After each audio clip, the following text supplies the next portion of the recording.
Welcome to this business event. We're basically talking about the zerocarbonbusiness.uk platform and support for how to improve your whole grasp of the energy and climate issue. We've got a range of speakers today, and we especially want to get your views on the zerocarbonbusiness.uk web platform and how it can help you as businesses. So first of all, we're just going to do some brief introductions around your speakers. You'll notice this is being done in a meeting format today rather than a webinar format. And that's because we really do want to get your participation later. And it's much easier to get a chat going in a meeting format. But we obviously ask you to stay on mute during the presentation sections, please, so we don't get dogs, cats, horses, and everything else butting in. Apologies if my dog barks. If my dog barks, I'll mute myself and let someone else take over the chairing until my dog stops barking.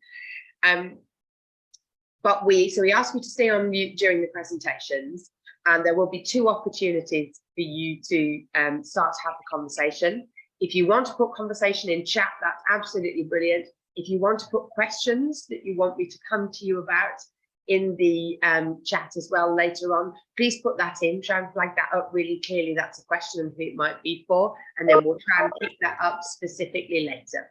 Okay. So without further ado, let me first of all introduce myself and then give our panel the chance to introduce themselves. My name is Miranda Barker. I'm the Chief Executive of East Lancashire Chamber of Commerce, and we do a lot in the low carbon space. Joining us soon, I hope, will be our low carbon sustainability director, Sykes. And we run a chamber low carbon program that works with general businesses to decarbonise their operations and efforts across Lancashire. And we also run Red Cat, which is a low carbon technologies innovation organisation, which is just developing now. And if you're in the Lancashire area, you might already see some information about that. So let me pass on and first of all ask Chris from Broadway to introduce himself, please. Hello, I'm Chris Taylor and I'm from the Broadway Initiative. I'll give a bit more background on our work later on, but I lead our work on the Zero Carbon Business Partnership. Super. And Ed, please, at Broadway. I'm Ed Lockhart, convener of the Broadway Initiative, and that because we're a collective of organisations, all of the sort of main 25 business associations working on climate and environment, then my role is to help convene, get them all around the table. That's super. Miranda. Thank you very much. And Shelley from Frog Light, please tell us about yourself and also your journey so far. Yes, happy to. Hello, everybody. I'm one of the co-founders of Frog Bikes. We make lightweight bikes for children, and we've been going about 10 years. We make about 65,000 bikes a year, and as we've got bigger, we've become aware that that's quite a lot of material that we're responsible for. So we have been looking at our sustainability quite proactively for 2 or 3 years now. We started by trying to estimate all of the activities that we do and attach some sort of emissions number to each of those, so we could really focus on where the biggest issues were. And it's ended up being surprisingly very, very good for business. I feel it's the right thing to do anyway, but as a business leader, it's also been very positive for the business. So initially, we have actually saved some energy by being more energy efficient, which is obviously hits the bottom line immediately, which is great. We've also reduced our travel and been a bit more thoughtful about how we travel and using EVs rather than petrol cars.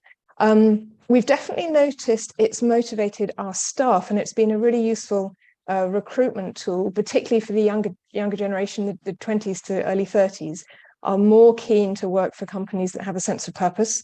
So that's been a benefit I hadn't expected to see, I guess. It's even improved our bikes. All the activities that we've done have taken weight off our bikes to make them even lighter, which is great for kids. And lots of the activities that we do have made the bikes more long lasting. So actually that's great for customers as well, great for parents that are buying the bikes, and they're changing hands second hand, third hand, fourth hand because they're lasting longer. So that's been very beneficial for the business. And really importantly, a key stakeholder, which is our bank, is very keen to see what we're doing in terms of decarbonisation, because of course all the banks have very ambitious net zero targets, and they can't achieve them without all of their clients achieving them. It's essentially their loan book that they're trying to decarbonise. So they're always really keen to support any initiatives that we're taking to strip carbon emissions out of our activities. I mentioned earlier, we started off by trying to measure, or at least estimate, what our emissions were. The data isn't perfect out there yet, but it's kind of 80-20. We were able to estimate it sufficiently to work out what the really big hotspots were. And we kind of divided the activities into the short-term quick wins, which is mostly switching energy providers to a low carbon tariff or a renewables tariff. That took several years of badgering our landlords to switch, but we did get there in the end. But by far the biggest sources of emissions for us, because we're a manufacturer, are deep into our supply chain. It's all of our scope 3. So it's the aluminium that we get from China and ship around the world. It's the rubber in our tires. It's the stainless steel. It's the plastic and cardboard in our packaging. So we have taken several different approaches. One is trying to design our packaging and our bikes differently so we can strip out some of the high carbon materials. And in doing so, we've improved the bikes at the same time, which is great. But also then working with our supply chain, and that's a longer term win, trying to persuade our suppliers to switch to higher content of recycled material, and even better, to start using renewable energy. Some of our Asian suppliers are more willing than others, and in some cases, I think we'll even end up reshoring in order to access really low carbon materials much closer to home. So it's a kind of complicated picture, but we have pledged to halve our emissions by 2030 and get to net zero by 2050. And so far we're on track to do that. We took our base year of 2019 and we are tracking where we should be at the moment. So it's all possible. And my key message, I think, is it's more beneficial to the business than lots of people expect. And I've got involved in zero carbon business just because Chris asked me as an SME to have a look at the materials that they were producing to see how they can be as relevant as possible and as action oriented as possible, I think, for SMEs. So I've really enjoyed the chance to contribute to that and help in a small way to shape some of those materials. I think we'll be coming on to talk more about in a minute. No, that's brilliant. Thank you very much. It's really important to hear about how it's been, what drove you to do it in the first place, but then about how it's proving to be a positive business move as well.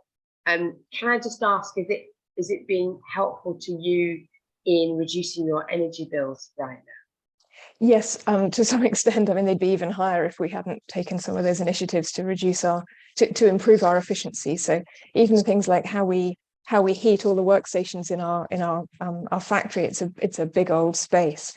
So just looking at how we heat the person rather than heat the whole space, that's made an enormous difference to our energy bills. Yeah. And bottom line benefit for that straight exactly away as well. Immediately, yes. Yeah. And you spoke about scope 3 emissions. This is the magical lingo of climate for those who haven't found it yet. But scope 3, they're the emissions that your whole supply chain are responsible for, aren't they? And so that's, I know you said a bit about it, but it's quite tricky, isn't it? How do you enthuse your supply chain, and how do you persuade them to be part of this with you? Yes, exactly. And frankly, a lot of them don't really have the data on their own emissions yet. So we've just had to use sort of industry averages of what a ton of aluminium from China tends to emit, and until our suppliers can give us more accurate information. But still, that showed us broadly where the key areas to tackle were. And because we're only an SME, we're not the biggest bike brand in the world, we've worked really closely with other bike brands, small and large, to try and tackle all of our suppliers collectively. So I think we're seeing a lot more really proactive collaboration between different players, competitors in industries, because we know we're all trying to tackle the same things. And if each of us can write to each of the suppliers and say, look, our target is to get to halve our emissions by 2030, and we can only do it by improving the materials. The more times they hear that, the more receptive they are to starting to tweak their business models. At the beginning, we were really faced with blank looks and denial that anything could be better. And in the last 18 months, most of our suppliers have begun to listen, and some of them have been really forthcoming in making some big changes. So hunt as a pack would be my advice to SMEs. That's really helpful, Shelley. Thank you so much. Thank you so much for being here. And hopefully we'll hear more of your examples during our question and answer stage, where we turn to you for what your answer to that question will be as well. So let me just remind all the attendees, we are recording this. That's because we're going out in partnership with lots of chambers of commerce, and also through the whole Broadway network of the business representative organisations like FSB and IOD and CBI, and a whole raft of trade associations. So there's a lot of people who can't be here today that do want to hear what you're saying. So you just need to be aware of that. If you're posing a comment or a question later, that unfortunately it will live on. So whatever you're going to do, remember that it's going to be something which other people will see as well. I just wanted to give you fair warning of that. So it's great, lastly, to introduce Stephen Sykes, who's the head of sustainability in the chamber where I am, but also so much more. And then we'll move into the first section of the event. So Stephen? Right, I didn't hear that last piece. I was just introducing, getting you to introduce yourself, please, if that's okay. Stephen Sykes, I'm the Director of Sustainability for East Lancashire Chamber of Commerce, and I look after the Chamber Low Carbon Programme as well as our commercial development. And on the side, I'm the Director and Co-founder of the 2030 Hub in Liverpool, which is the world's first United Nations recognised local hub promoting the Sustainable Development Goals, climate action being goal number 13. Super, thank you very much. We might start posting some useful web pages like the 2030 Hub, etc., and Broadway and things like that in the chat, so you can pick those up as well. So as you can see, we have an agenda below us on this screen, where we're going to touch first on why businesses should be taking action. Stephen and I are going to tackle that. Obviously, you've heard quite a lot of that from Shelley, but we'll start from the sort of first principles bit, if you haven't actually got to the point where you're as immersed in it as Shelley is. So Stephen and I will talk about that. And then Chris is going to lead us through the objectives of Zero Carbon Business Initiative and the partnership with chambers and many other organisations, and then take you through the resources that are available on zerocarbonbusiness.uk, how that will help you, where the site is going in the future, but also then your input. So we want to hear about your input in two places. One is around the whole difficulties and what's happening, and how we can actually, what assistance you're needing to reduce your energy costs and move to net zero, and sort of start looking at that, and that'll be a good discussion. But then specifically, the second discussion will be about your input into what's needed on the zerocarbonbusiness.uk site. So after you've seen it and Chris has taken us through it, that's where it's really useful to help develop it in partnership with businesses. Because this has been built by the same team that built the .gov.uk site for the government. And that's very much how it evolved. It evolved talking to those people who were using it to say, oh no, fix this, change that, that's not clear, to make sure it really does suit the user in the best possible way. So we are aiming to talk about that as well today. So first of all, I want to just touch on right from the very basics. Why should businesses be actually taking action on this whole agenda? And I'm going to turn to Stephen to do this in a bit of you and I talking backwards and forwards, Stephen, if that's okay.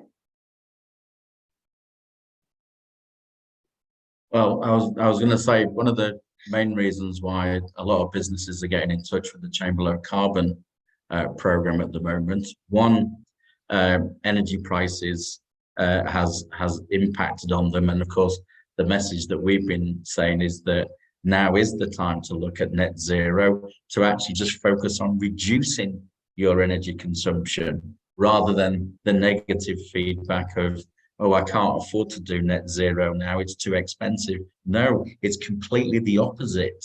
This is the time you should be focusing on it. And as I say, the second bullet point there is actually taking control of how much energy you need and when you need that energy.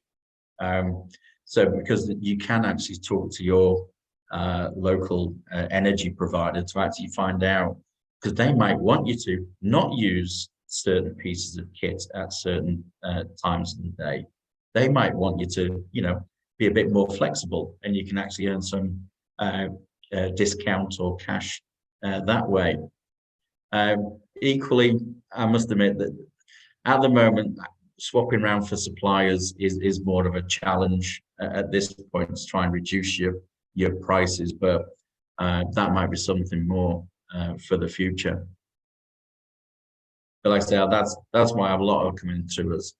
We have seen an increase in companies wanting to generate their own electricity on site, predominantly via photovoltaics. And there are a number of options. The high street banks now have all their various green loans. So it's now become a mainstream loan that you can get. Equally, there are people who want access to your roof. They'll provide the photovoltaics. It's just that you then have to buy the electricity generated from your roof from them. You never own the equipment, and they again that there are a lot of different ways around actually having generating your own electricity. And with the price rises being as they are, and with the cost of kit coming down, the payback period is getting shorter and shorter, isn't it? On whether it's LEDs to reduce your consumption or solar panels to actually give you some on-site generation, it's getting more feasible, isn't it? And equally with the photovoltaics, the efficiency of the cells has increased. So there's a little bit more flexibility on whether you need a perfectly south-facing roof. There's a little bit more leeway because of the efficiency of the cells themselves. So if that's the whole energy pricing, energy bills side of the equation, there's then the whole customers, financiers, stakeholders, all of those who are moving into the space where they're going to require you to do this, aren't they? Well, I think there's a few things. There's a few pressures that are now starting to impact on a number of our clients who come through to the Chamber Low Carbon Programme. So one, they're looking to reduce energy consumption, but another driver is that their customer is now starting to ask for what are their carbon emissions? Can they have their carbon footprint? And we have discovered that quite a number of our larger companies are actually supplying the public sector. So the small company locally has now suddenly become scope 3 of our larger member. And of course, because it's a public sector procurement, and be over 5 million, they're now having to start to put their carbon reduction plans in place. And the SME supply chain is rapidly being called in to actually start reporting on their emissions. And another reason for carbon reduction plans suddenly becoming popular at the moment. So a lot of it is market driven. Exactly. Where your customers are going to require you to go down that route, whether you like it or not. And the whole carbon reduction plan from government, this is now, if you're very geeky, it's planning policy note 06/21. But this is a government requirement for if you're trying to supply into a great big over £5 million public sector funded development like Eden North, which we hope is about to get its funding from government to have an Eden literally in the north, in Morecambe. So if you want to supply into that, you're going to need to have a carbon reduction plan. But we hope that this is the way in which government will then continue to apply that positive pressure to their own procurement, that they start to want people to have a carbon reduction plan, show they're being proactive. What we don't want them to do is to start to stipulate a whole range of disorganized measures with standards you have to achieve and things you have to spend money on, whereas actually the carbon reduction plan instruction is reasonably sort of doable, isn't it? It's not too tricky.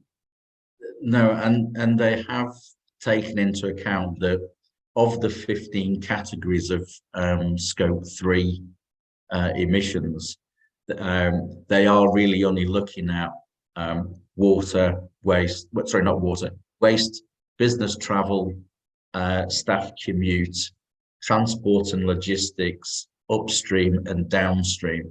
So these are the things that are relatively accessible to people, and there are standard conversion factors for those activities. So even the government is being pragmatic in their net zero carbon reduction plans by not addressing all 15 straight away. I'm sure at some point over time, more classifications will be included. We keep trying to keep them on that straight and narrow path of not confusing the issue by sticking to one metric and then gradually bringing the sort of the level at which that applies down and down and down. And you'll see it come into planning policy. You'll see it coming into public sector procurement policy. And in the end, you'll see a carbon obligation on anything that you're buying or anything that you're manufacturing. So it's all going in that direction of persuading you. But there's also as Shelley touched on when she was talking about her own business, your financiers, your banks are starting to look for requirements to behave in a climate proactive way, aren't they? And your insurers and your employees, of course. Stephen? Sorry, I was just wondering if you wanted to.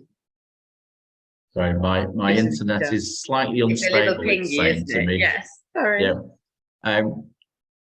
Well, I was going to say we are gaining from a number of fronts, because we're in fact I've just delivered a training course in person as opposed to online, and we did have a couple of local authority councillors in the session finding out more about net zero because it's on their radar more. Yeah, exactly. It's growing and growing in terms of prevalence. You're not going to be able to avoid it, and it's the need to sort of be proactive about that and get the financial benefit from being proactive, isn't it, Shelley?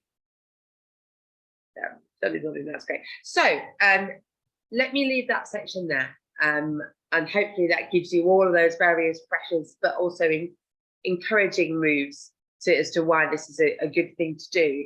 And let me hand over to Chris from Broadway to actually talk you through the objectives of the Carbon Business Initiative and the partners, including all the trainers. Thank you. Thank you very much, Miranda. Really great discussion to set the scene for what follows. So I'm going to start off by just introducing the Broadway Initiative, which is where Ed and I come from. And what the Broadway Initiative is the coalition of the main trade associations working with government experts and environment bodies to support all businesses to meet climate environmental goals, and also to establish trade associations as leaders, leveraging convening power, networks and knowledge. So we have a wide range of different organisations as part of our broad membership. One of our programmes is the Zero Carbon Business Partnership, and this was initiated about 18 months ago in response originally to a request from Federation of Small Businesses, who felt that it was difficult for small businesses to understand what they should do towards net zero, and to navigate a quite complicated forest of different sources and people who are keen to support them.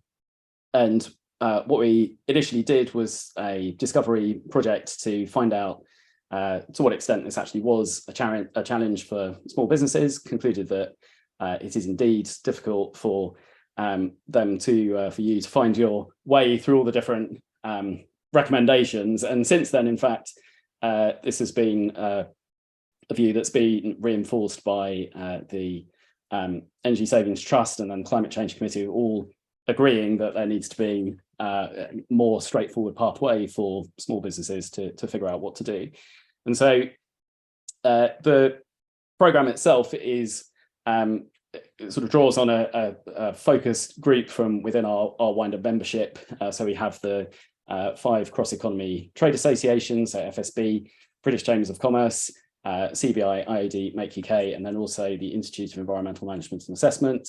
And then we have a series of corporate partners, 2 of which are banks and 3 of which are electricity network providers. And as Shelley commented earlier, banks are increasingly active in this domain as they seek to reduce the emissions of businesses on their loan books, and the electricity network providers have a statutory duty to make sure that they are supporting businesses in their efforts to decarbonise.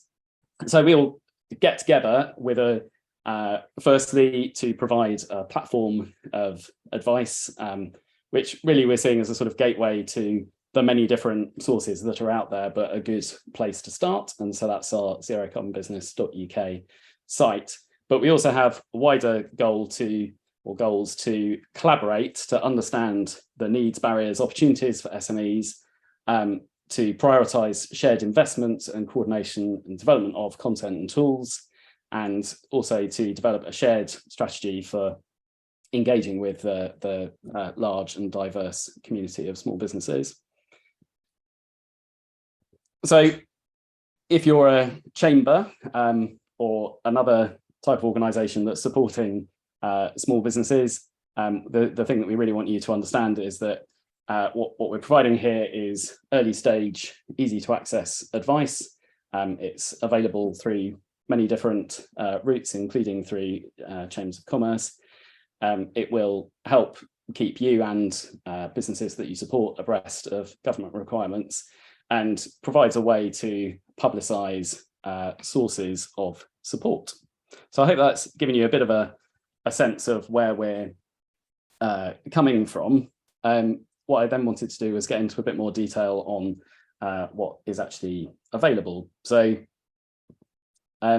this gives you a sense of the materials that you can find on zerocarbonbusiness.uk. We describe it as a beta service, and this is because there's lots of valuable content there. We're continually developing it, and we have great plans to develop it further over the coming year, which I'll get into a bit more in future. But at the moment, what we have is a kind of overview homepage that provides a simple way for you to land on the content and understand what is there. And so we have quite a sort of bare bones presentation, but the point of this is to allow you to find the material that you want as quickly as possible. So you can find your way into listings of events that we maintain. We also have a set of case studies of businesses that have taken action.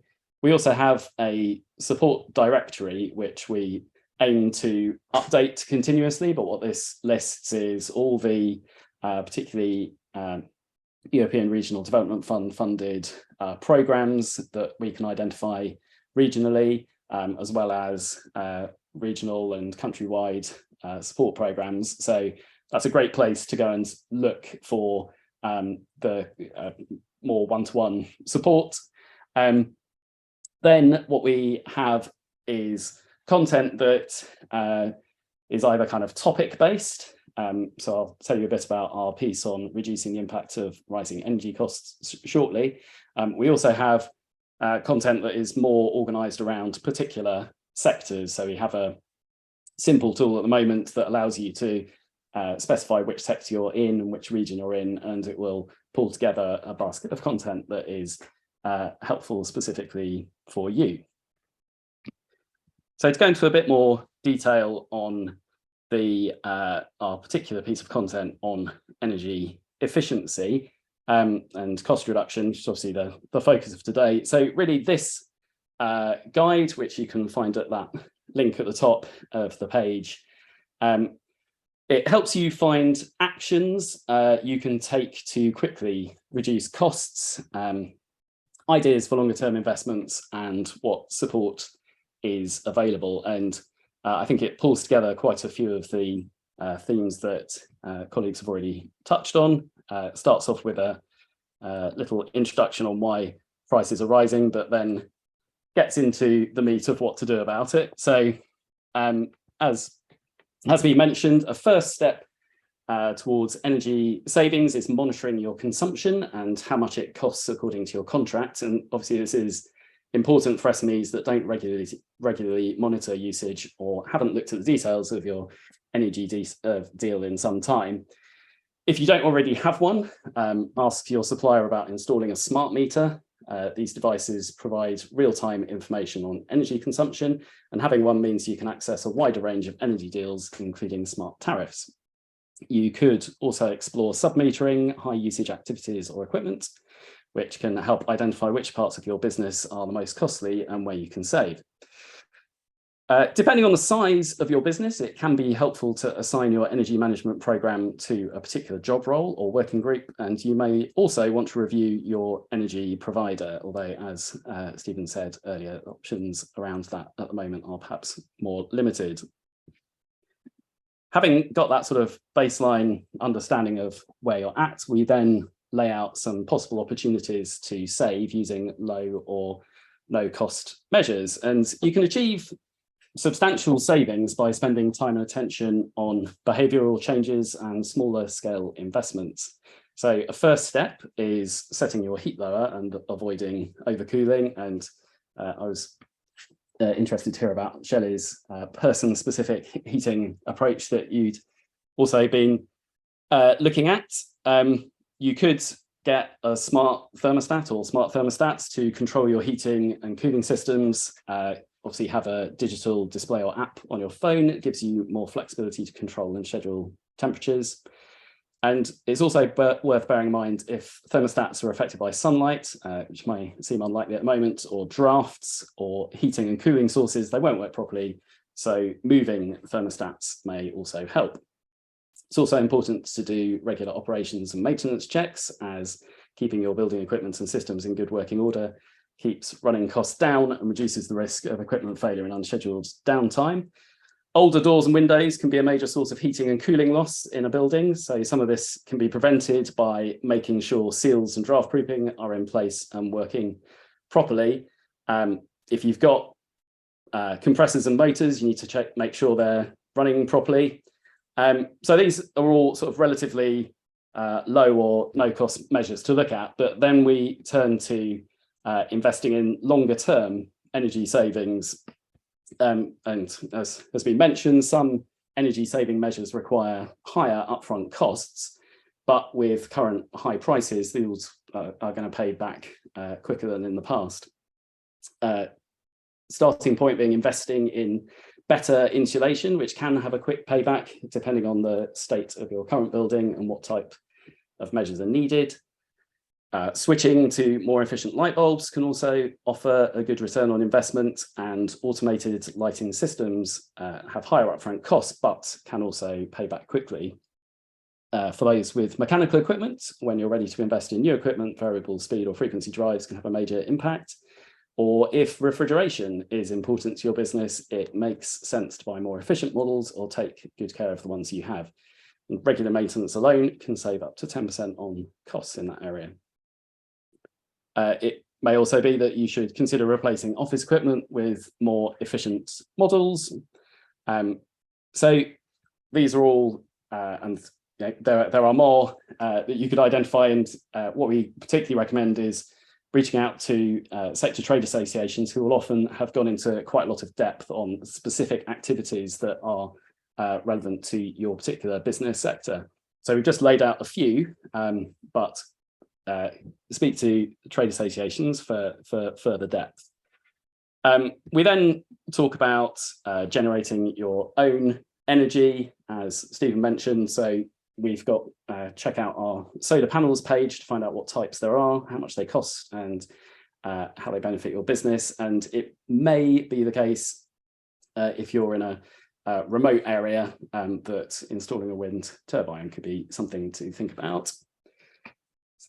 Then, as I mentioned, there are several ways to get short and long-term support to manage higher energy bills, and our funding and support page to find green business grant programs in your region. Many can help with improving energy efficiency and offer matching investments or grants. And finally, we really warmly recommend, welcome even, feedback on all our content. I mean, this is such a fast-moving environment and policies are changing really quickly. So we'd love to hear from you if you have recommendations for new topics to cover, resources to point out, or any changes needed. So I'm going to pause here to have an opportunity for people to ask questions before we look ahead to coming developments for next year. No, thank you very much. That's great. So in a few minutes, we're going to touch on where the platform is being developed to over the next year and new directions of travel. And that's where I think there'd be a really good conversation after that section around improvements to the platform. So let's have a conversation now around what you're actually tackling as businesses or organizations dealing with businesses in terms of their journey to cope with the energy price rises right now, installing energy efficiency measures, but also going on that whole net zero or lower carbon or lower climate impact journey. And let's see what our businesses are actually feeling. There was an interesting question that came up earlier. Loretta, we got to the answer in the end, but you were asking about percentage of the UK's SMEs that felt like they were part of a supply chain for a larger corporate. Do you want to just touch on that? Are you part of a supply chain, or your businesses that you're working with, are they looking at that as an issue, or you're just wondering how many businesses are really feeling that potential pressure from suppliers? You want to come in? Thank you very much. Can you hear me? Yeah. Good. Well, thanks, Ted, for finding that study. For a while, I'm based in Hertfordshire, and there might be differences compared to other regions or national picture. I've been part of FSB for a while as a membership advisor, so I spoke with sort of over the past year, I spoke with about over 200 small businesses locally, and the impression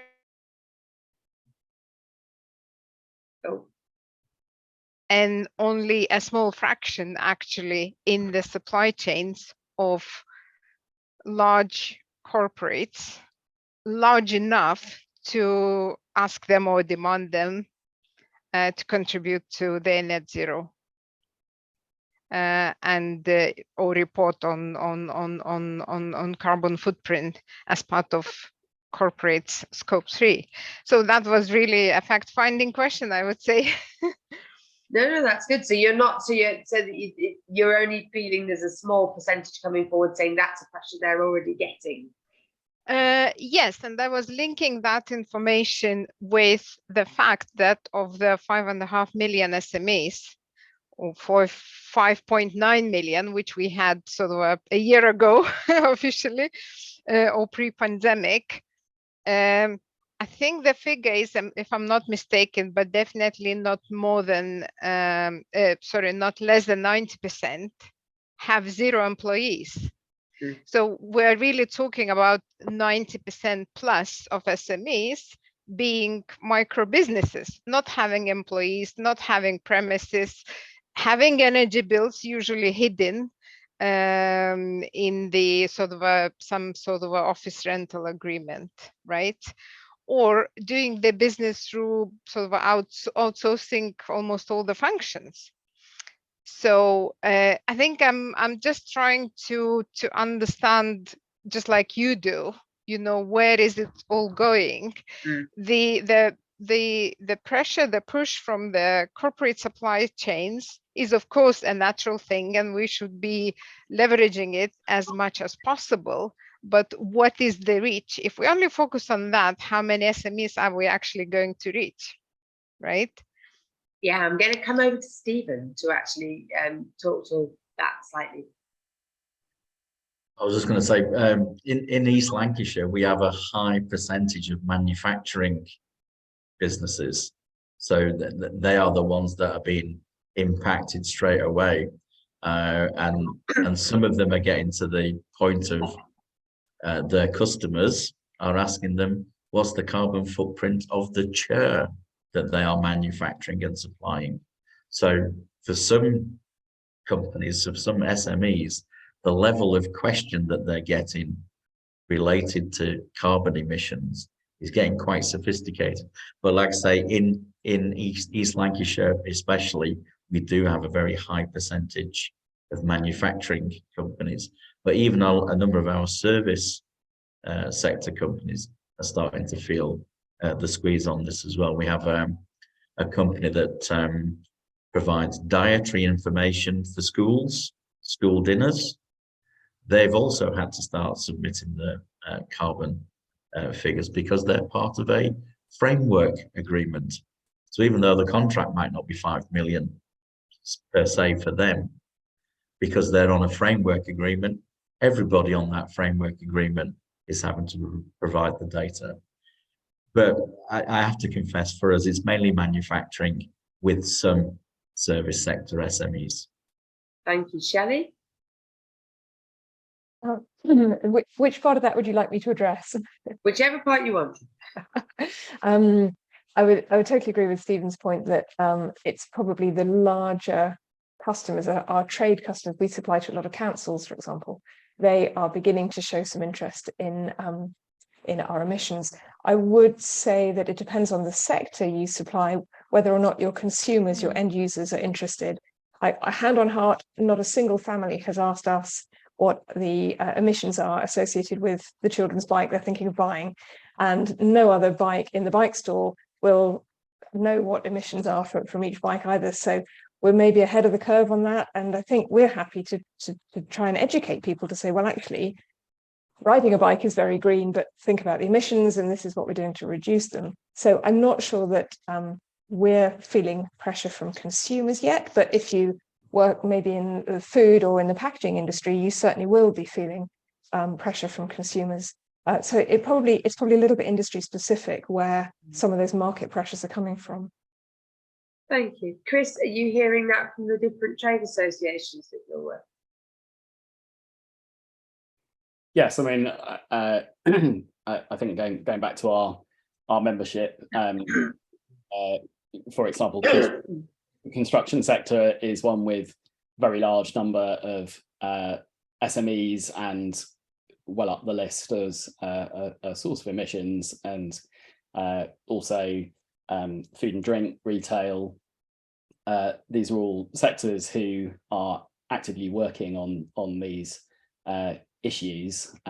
Nevertheless, I mean, absolutely, it is, you know, when people talk about SMEs, it's a very wide group of different size businesses that is exceedingly diverse. So I think it is always a matter of prioritizing, you know, who needs support, where are the emissions reductions going to come from, where do people need help to get through the current energy crisis as well. Thank you. No, that's great. Do post any comments or questions you want to lead on in the chat. Chris, you might not have noticed, you've got a fan.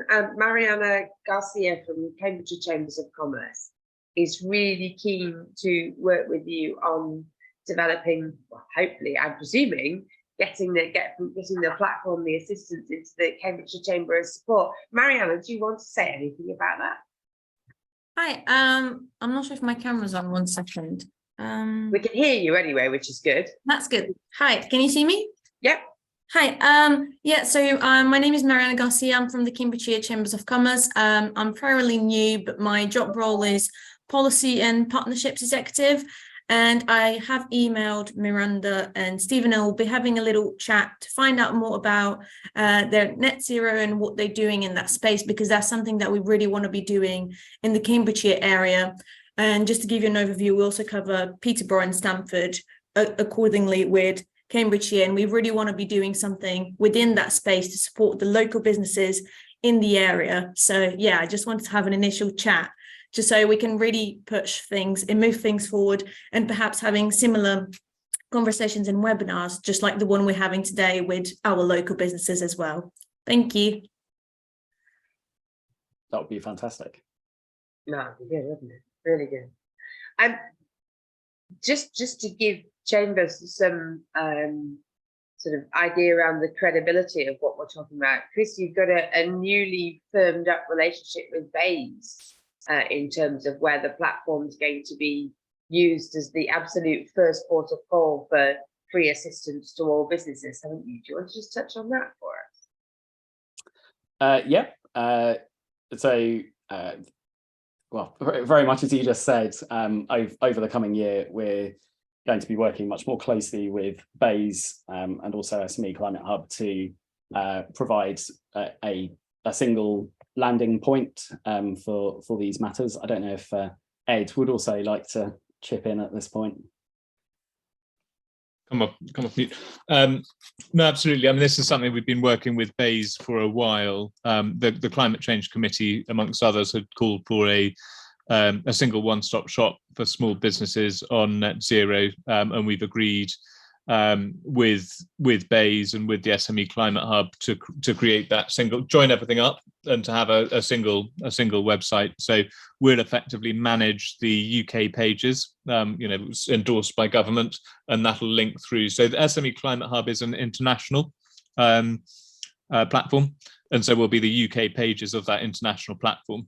So it's a really great opportunity actually to sort of make sure there's really good basic content across all of the activities, actions, sectors, that are involved in getting to net zero and making sure there's really good support. So, I mean, that's why we're particularly pleased to be on these kind of webinars and getting people's feedback on what that should look like and how we should develop it to make sure that it really meets people's needs. No, and I think, I mean, a core part of what we're trying to do is to provide a good sort of where to start place. We're not going to provide detail on absolutely everything, but what we do want to do is to point to the best sources of information that are out there, so that if you come to this site, you'll be able to find the right information in a neutral, trusted way.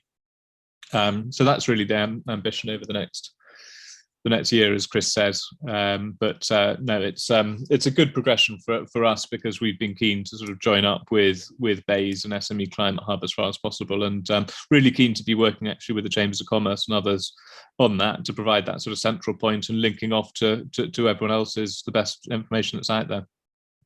No, it's great. It's a really of the moment question for two reasons. One is obviously the fact that energy prices are so ridiculously sky high, and when the energy support scheme ends at the end of March, those bills will rocket, and that's what we're all worried about with our businesses, is what they then do, because if your bill is going to times by 4, that's huge. And I was on a call this morning with Bays where they're literally asking, what should we be saying to businesses about energy efficiency?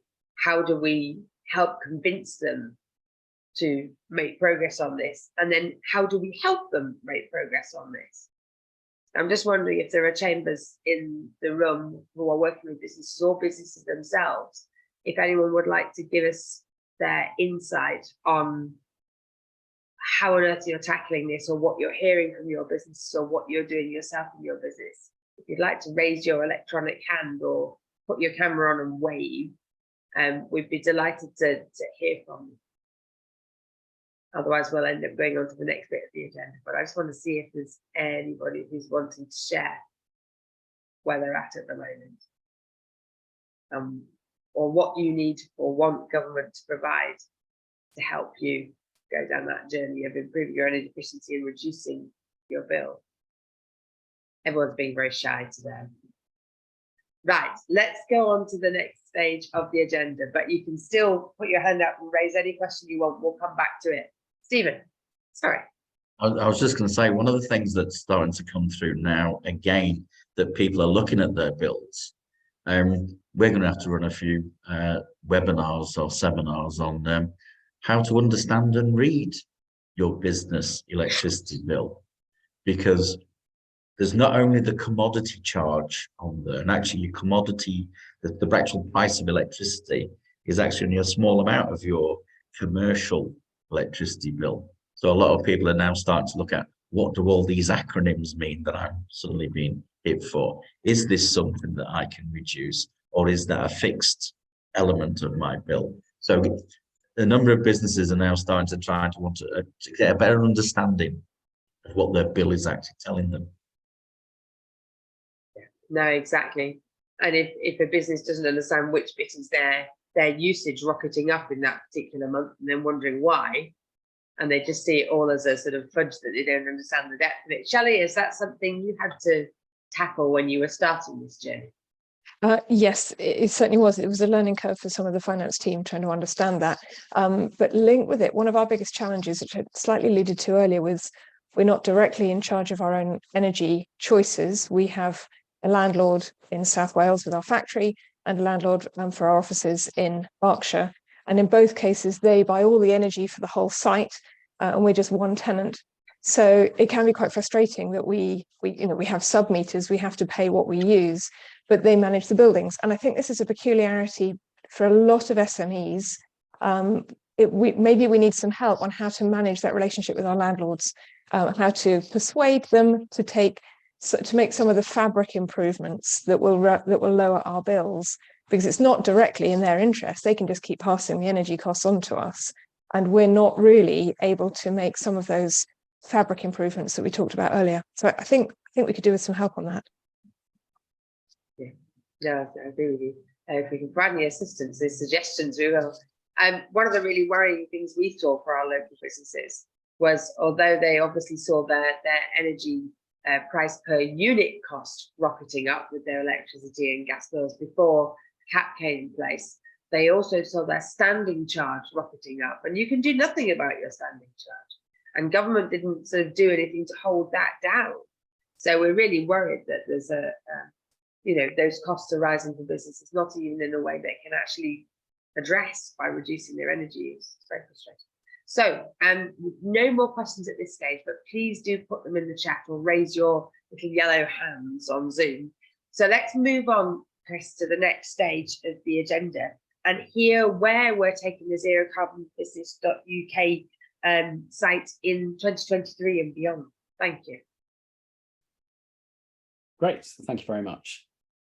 So an immediate or reasonably immediate over the next few weeks development will be that we're going to start adding new content onto the site, where what we've really been focusing on over the last few months is to start to go down into more specific detail on what actions UK businesses may need to take. And so what I'm going to do now is just give you a quick rundown on the different sections that is going to cover, and a question that I'd be very interested to know the answer to is to what extent people here feel that covers the bases, or whether there are particular themes that you would like to see that aren't there. I mean, I think there's we've probably got the right main big chunks, but if there are any big chunks missing, I'd like to know that, but also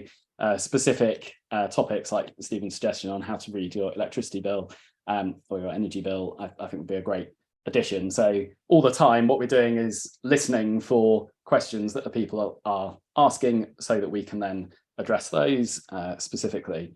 So the big chunk that is going to appear pretty soon is all around buildings and homes. So this is again addressing the point being made earlier. SMEs can cover a very, very broad range of business sizes. Mostly the content that we are developing is focusing on those who do have some kind of premises that they either own or rent, but we've also included a bit to cover those who are working from home as well. So buildings and homes is one chunk. We're then going to have a section on transport, so another theme that Shelley raised earlier. So this is partly about how you sort of employ modes of transport, but then also thinking about freight and logistics for those who are shipping things around. We're then going to have a section on optimizing production and cold storage. So this is getting into some more detail on specific processes for different sectors. And this, I think, is a section that we're going to need to build out progressively over time, and gets into that question of how do you prioritize the kind of highest energy using type processes, which are going to be both those who are particularly in need of help over coming months, and also those who will be needing to find ways to decarbonize over time. Then we're going to have a section on renewable energy. So solar panels, windmills, we've put, or wind turbines, we've put in heat pumps in there as well, and also the possibility of switching to greener energy suppliers. We've then got a section on supply chain, which is obviously a theme that's been extremely important for Shelley's business over time. And so this can include both understanding the emissions from your supply chain, but different ways of tackling those, thinking about using buying groups, and then also getting into the ideas of kind of circular or low carbon products, and also waste and recycling in there. Then got a very small section on offsets, possibly one to not put in its own right, but this is a topic that people are interested in, and so we want to be able to address the extent to which this is relevant, if at all, to the small business community. And then a final section, again, this is a bit of a stub at the moment, to start to get into land use. And obviously one very large section of the small business economy is around agriculture and food manufacturing. So this could be an extremely large topic, but at the moment we're just getting started to look at sort of very generic types of issue that people might be thinking about. So those are all different areas of the content that we'll be adding to the site over coming weeks and months. And what we're planning to do is, over the course of this coming year, to once they're up, to start promoting these almost like a sort of, you could imagine someone deciding to kind of follow the site and get a nugget of insight to think about each week, working their way through all these different topics. More broadly, as Ed and Miranda and I have already mentioned, a big deal for us over the coming months is going to be establishing a coordination with BEIS and SME Climate Hub, drawing together our respective foci in this area into a single place. What we are also extremely keen to do is to build a community of net zero leaders and supporters, which I invite you all to consider yourself to be part of that for a start, and to really build up a sense that there are many people working on these topics across the UK, and to provide a way for everyone to get together and compare notes. And so what we're planning to do is to make much more use of webinars, maybe even actually meeting up in real life in different places. I think those kinds of events can be extremely powerful and provide opportunities for people to kind of draw energy from each other, metaphorically, on what they can do and what the opportunities really are. Also then building on those activity specific pieces of content I've just been talking about, what we're going to do is build those out into more sector specific content. So we already have a section up on the site that we developed with the British Retail Consortium and the British Independent Retailers Association, which focuses in specifically on retail. But what we plan to do is work with the different sectoral trade associations to focus in on what a good slice through the material would be for a given business sector.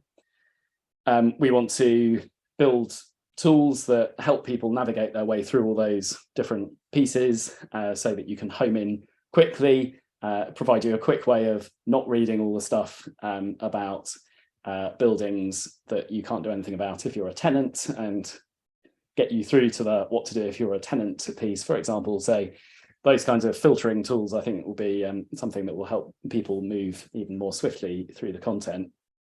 And then finally, and perhaps Ed could expand on this a little bit, we see all this work as being very integral to our wider engagement with government. And what we want to be doing is making sure that we can gather up through these kinds of forums or any other routes that we can pick up issues that people may be encountering, either because of particular pieces of policy or in particular business sectors, where if there are opportunities for the government to do something that will help people, to provide that very focused, specific, evidenced feedback from the business community, so that government is able to get a proper insight into what is going on and how things can be moved on more quickly. I don't know if you want to expand on that, Ed, or whether I've covered it all there. So let me say a little more. So as we mentioned at the first, we bring, as Broadway Initiative, we bring together the main, well, perhaps some of the most relevant of the 25 business associations across the country. And what we've agreed, actually, we just got agreement to it from Grant Shapps, the Bays Secretary of State, yesterday, is to set up an ongoing mechanism for the business community to work with ministers in government on net zero, and really to work on a number of things, both on this platform, but also on sector roadmaps. So in each of the main sort of business sectors, to have a clear and agreed roadmap to get into net zero, but also for ministers in Bays and other government departments to help from a policy or to help remove barriers perspective. You know, if there's specific things that are making it harder to get to net zero, or things that are missing in terms of finance or whatever, that Bays ministers agreed to sort of help work on those. So yeah, no, if there are particular things from a small business perspective that's making it harder to get to net zero, then, you know, feed them back, and then we'll take them through to that forum. Sorry, I've got the younger generation here as well, so just next to me. But anyway, yeah, that just adds to what you were saying, Chris. I think that's equivalent to my dog, which hasn't barked yet. But no, I think that's really useful. Thank you very much, both of you. I just wanted to give a quick steer to the chambers a second, especially, but that applies to the other business relationship organisations or trade associations that we've got with us or listening to this later on. The idea with zerocarbonbusiness.uk is that it provides that free access to all site that you can put on your own site or any reference point that you point businesses at, so that you've got that first set of free, easy to access advice and content to provide to your members or companies you're supporting, so that even if you are a chamber who hasn't yet got into this space, you've got something to ask those first questions. Or if you're a chamber that's busy being involved in it and running loads of events locally, you don't have to keep your head up to date with the consultancy side of it until you're ready to do that.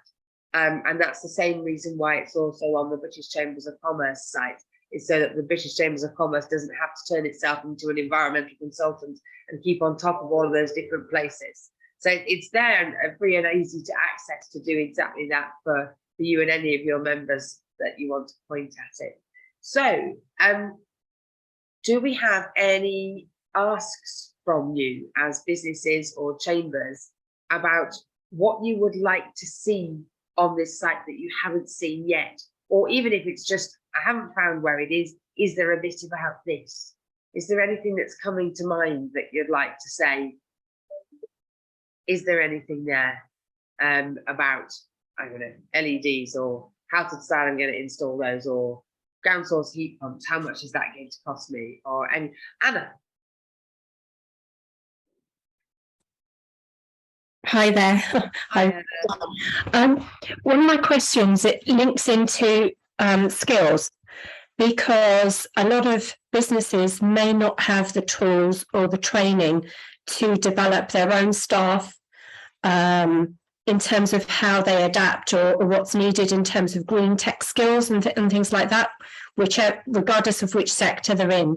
So will there eventually be links to what's happening locally, so that businesses can then make sure that they're tapping into that training and that development of the staff? Because we need to make sure we are on top of the green tech skills or the future skills that are needed, especially in this area. That's a great question, Anna. Ed, Chris? I mean, obviously the answer is going to be yes, but so at the moment we have a lot of we have our big listing of all the as I say, the sort of, well, programs like Miranda's in particular areas. Those I think, broadly speaking, probably tend to focus quite a lot on the general how to do it, whereas I'm wondering if there are different kinds of support providers that you think we should be pointing to that are more focused around skills. I mean, is it particular I don't know, higher education establishments, or are there particular groups that you're thinking of? It's really just to mention that a lot of the chambers nationally in the UK, as well as the FSB in 2 or 3 areas, and I think a couple of other sector organisations are working on local skills improvement plans. A lot of that is the cross-cutting theme of the green skills, and so that's why it needs to really be there, so that when businesses are looking at what they can do to reduce their carbon footprint and everything, it's also about that skills development as well. Absolutely, Anna. I think you're absolutely right. An awful lot of the skills development fund bids that were done by colleges all over the UK focused on low carbon skills. And that content really needs some sharing and spreading around. I've sent a link into the chat there, which is for lowcarbonportal.co.uk. And this was something where we had one of those skills development fund pieces locally that was all focused on low carbon skills. So we pulled together all the courses that were available, anything vaguely low carbon, across the 13, I think it's 13, might be wrong, 13 colleges across the whole of Lancashire, and have put them on a central portal. So that's something which you can access through that link, lowcarbonportal.co.uk. There are 42 courses across the colleges in Lancashire on low carbon. So the same thing will be happening all over the place. But I am worried there's lots of duplication in some areas that people aren't covering at all. But at least if we try and get, as you say, all of those resources together in one place, we can at least map where there's overlap, where there are useful things. So if we can, maybe we can have a skills page, Chris, and we can all throw links on there. So do use that one and anything else. And then maybe that can help us identify where there are gaps in provision. Yes, thank you. That's a really useful suggestion. And I'm just thinking, Institute of Environmental Management and Assessment is this is obviously a topic that they major on as well. So there's probably something we can draw together with them too on that. Brilliant. And Anna has posted the exactly what Sussex all the colleges are doing now. So there's a whole collection of courses you can access through that. So that gives you a starter for 10 for all of these.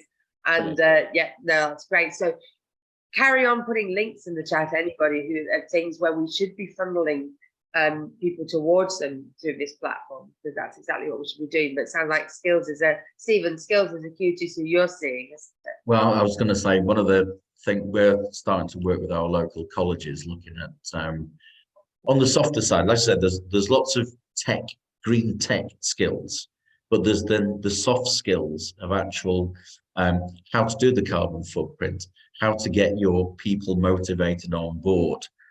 So there are some apprenticeship courses that have already been designed as part of the business admin module. There are specific courses that they tend to be 3-year apprenticeships, but if you're looking at growing your own, they're perfect because they're nationally recognised, and because they're on the apprenticeship register, some of these will be significantly funded. Yeah. Shelley, was that something you found really difficult when you were looking at this, that there wasn't enough skills provision, or there was lots of skills provision and it was very confused? Or I've just been thinking this through as we had this discussion. We haven't really done any formal training on it. It's just part of our culture, because I think it's come from us as founders of the business. It's part of every discussion that we have. It's part of every decision. So we don't see it as kind of a separate skill. We just see it as a cultural change that's evolved within the business, that every time you look at changing our packaging provider, then we ask the questions of the packaging provider. Maybe we should have embedded more hard skills in the team as we did it, but we haven't, and it hasn't held us back. So I'm being a bit controversial on that.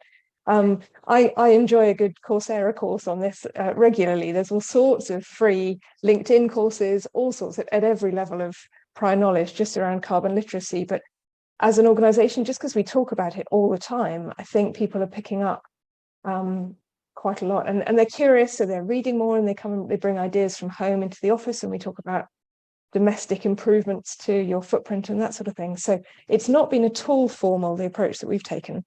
Perhaps we're missing a trick. I think you've clearly done the primary thing there, because you've got it properly embedded within your organisation, which is always the tricky bit. Yes, you probably need both, ideally, don't you? You probably need it kind of bottom up, people actually going through courses, as well as top down encouraging it. It might add to things now, and also if you've got a mobile workforce, because they're young and they're eager to sort of sometimes move and be in different places, they will then find that useful to get that level of intelligence they've got about this recognised more easily in a different employer, if they've got a formal qualification to back up what you've taught them. But as a business, you've got the primary thing of it being embedded in the business, which is brilliant. But anyone else on the skills topic would like to come in? Everybody's worried that it is the main constraint on us actually progressing properly to net zero, because there aren't enough. Say that, for instance, they've said we need 600,000 installers of heat pumps. We're nowhere near that, So it's a real constraint on what we can actually do nationally in acting on this. But there's also, like you say, every business needing somebody to keep their eyes on this and understand that. So within business qualification. So any more input from anyone about areas where you would want to see recognised and featured in the platform going forward? Or things that aren't there? Or should there be routes to all the chambers on there for links to be found to chambers and chamber input? How should we cope with all of that?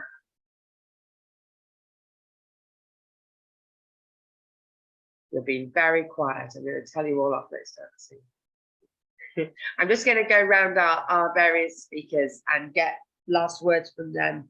But first of all, Chris, you want to touch on how everybody can get involved in continuing to evolve the platform? Yes. So, I mean, it's great to see on this call people from many different organisations, some of whom are there to support small businesses as well as small businesses themselves. So we would be extremely keen to help you spread the word on the availability of what is here.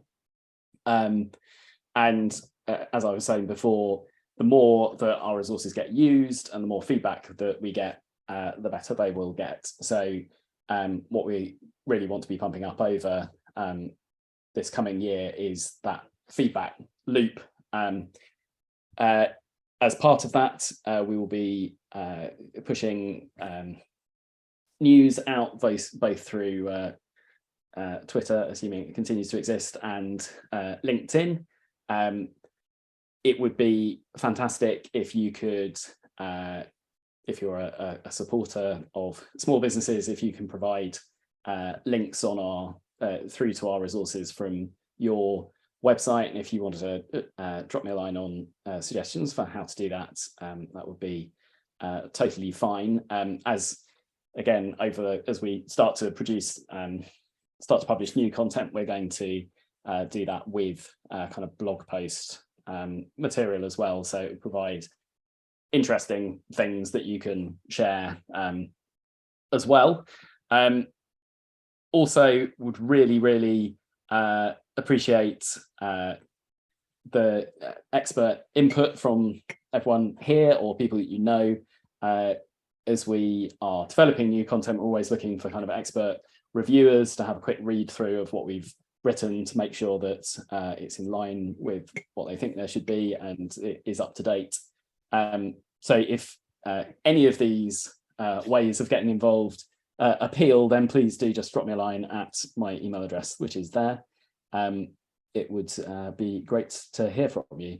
I mean, as part of that, really making sure that we're offering our support in a way that fits in really well with what you're doing yourselves as well. What we're definitely not trying to do is to kind of crowd out all the great work that is going on already. What we want to be much more about is amplifying the impact of that which is already going on, and making sure that we all become greater than some of our parts.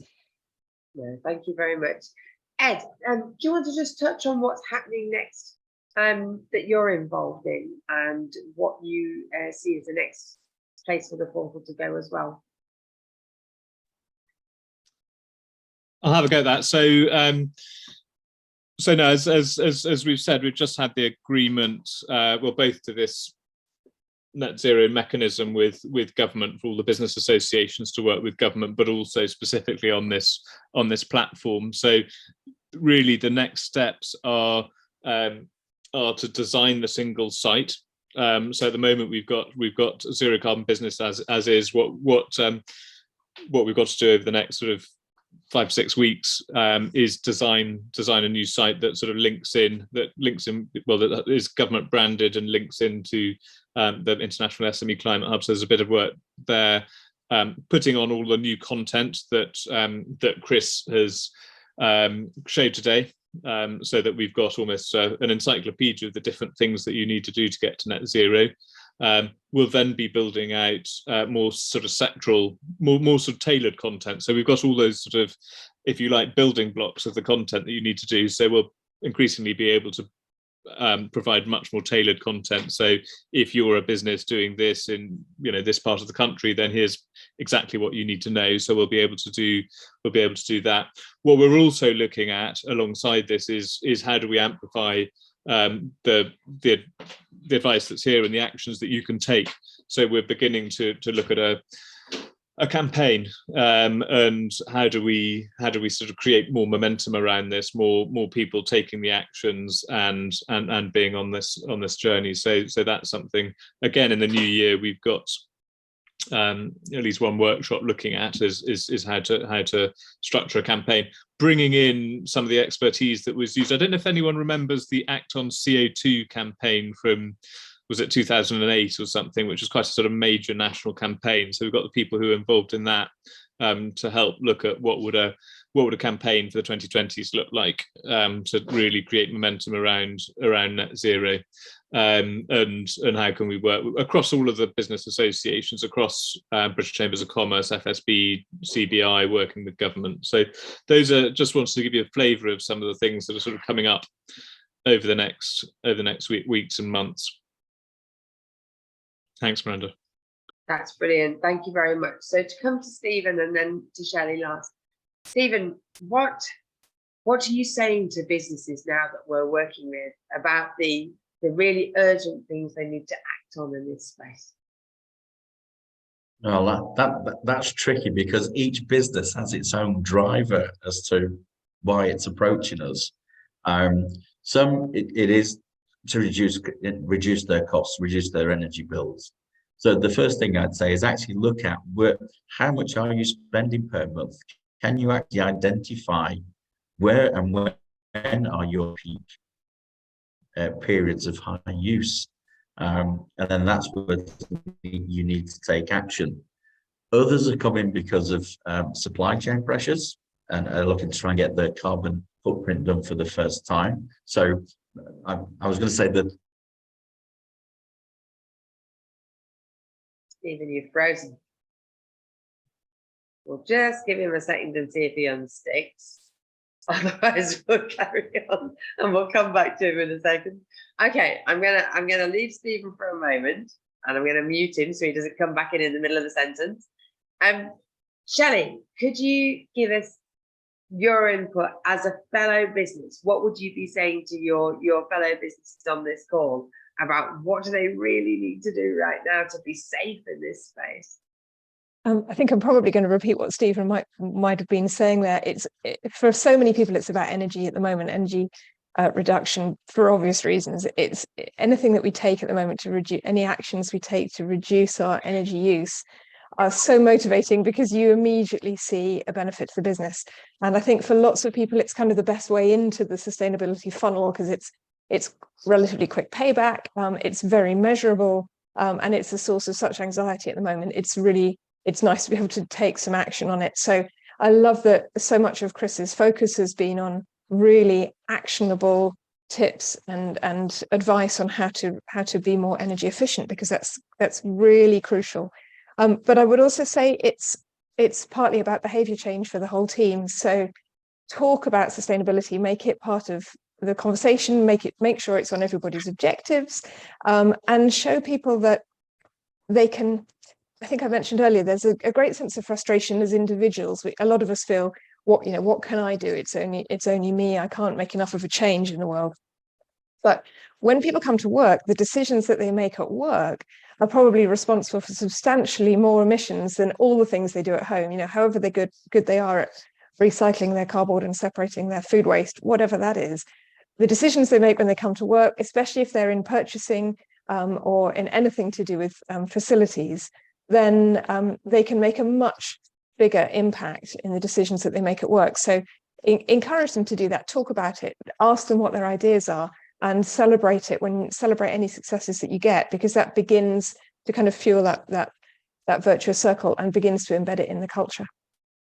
Thank you. No, I think that's really enthusiastic advice from you. I'm going to go back to Stephen, who I believe is there. Hello. I have no idea why I disappeared. One, as I was initially saying, was to actually look at where are you spending your energy, where are you consuming the energy. But I think the other thing, which Shelley almost touched on, one, talk about it, but actually there's lots of local advice available. Someone fresh coming in and just walking around and asking that dumb question. Why are you doing that? Have you thought of doing? Because with a lot of us, we've got embedded behaviours and patterns of working, and sometimes it just needs someone from outside just to challenge. Why are you doing it that way? Have you thought about? And actually, a fresh pair of eyes is always good in your business. Yeah, no, that's brilliant. I think that's great advice from both of you, both from a how to access the support that's out there, but also how to really take that forward within your own business and get that enthusiasm of your workforce on board. We have a quick question to touch on from Matthew just in our last minutes. Matthew said, Matthew, do you want to say it yourself?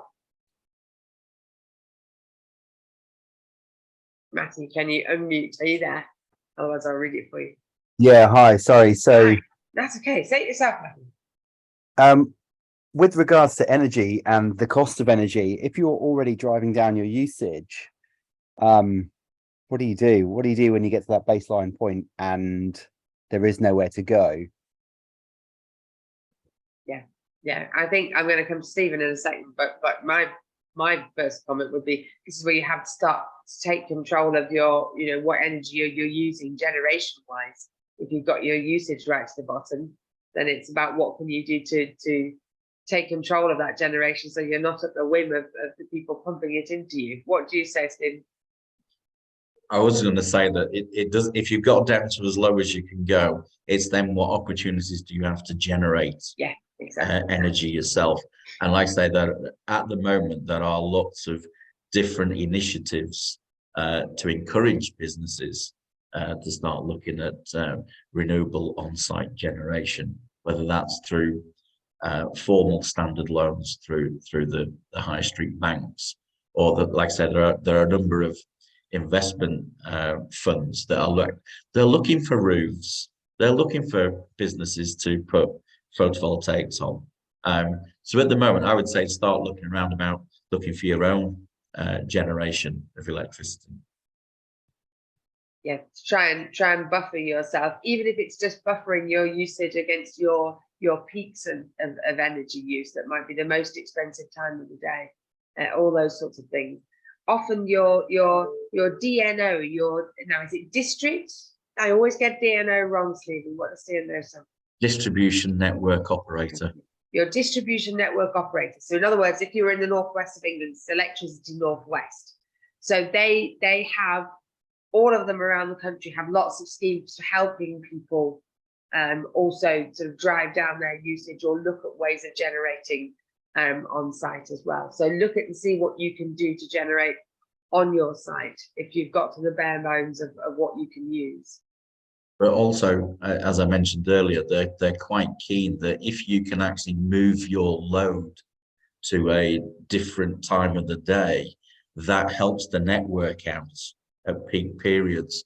So that's what I'm saying about, if you understand where you're actually consuming your energy and at what times, then you actually have more of a chance to, and you can get use a lower it to your energy advantage. Bill. Yeah, you can get a lower energy bill that way. If you're as old as I am, then it's like economy 7. It's moving your usage to the out of peak hours time, that you get a better deal. So it's nearly past. Thank you very much for everyone who's been here. Thank you to Ed and Chris and Stephen, and especially Shelley, to give us a picture from the businesses. Please go on to the zerocarbonbusiness.uk site, find it, look at it, tell us what's wrong with it, tell us when you want to use it or don't want to use it. Oh, thank you, Lynn Tracy. Flexible services from Electricity Northwest in the chat now. There's the link. Matthew, grab that, and we will look to see you again soon. We'll send round the slides and also the link to the recording. So it's been really good to see you all, and we'll see you again soon. Thank you very much. Thank you very much.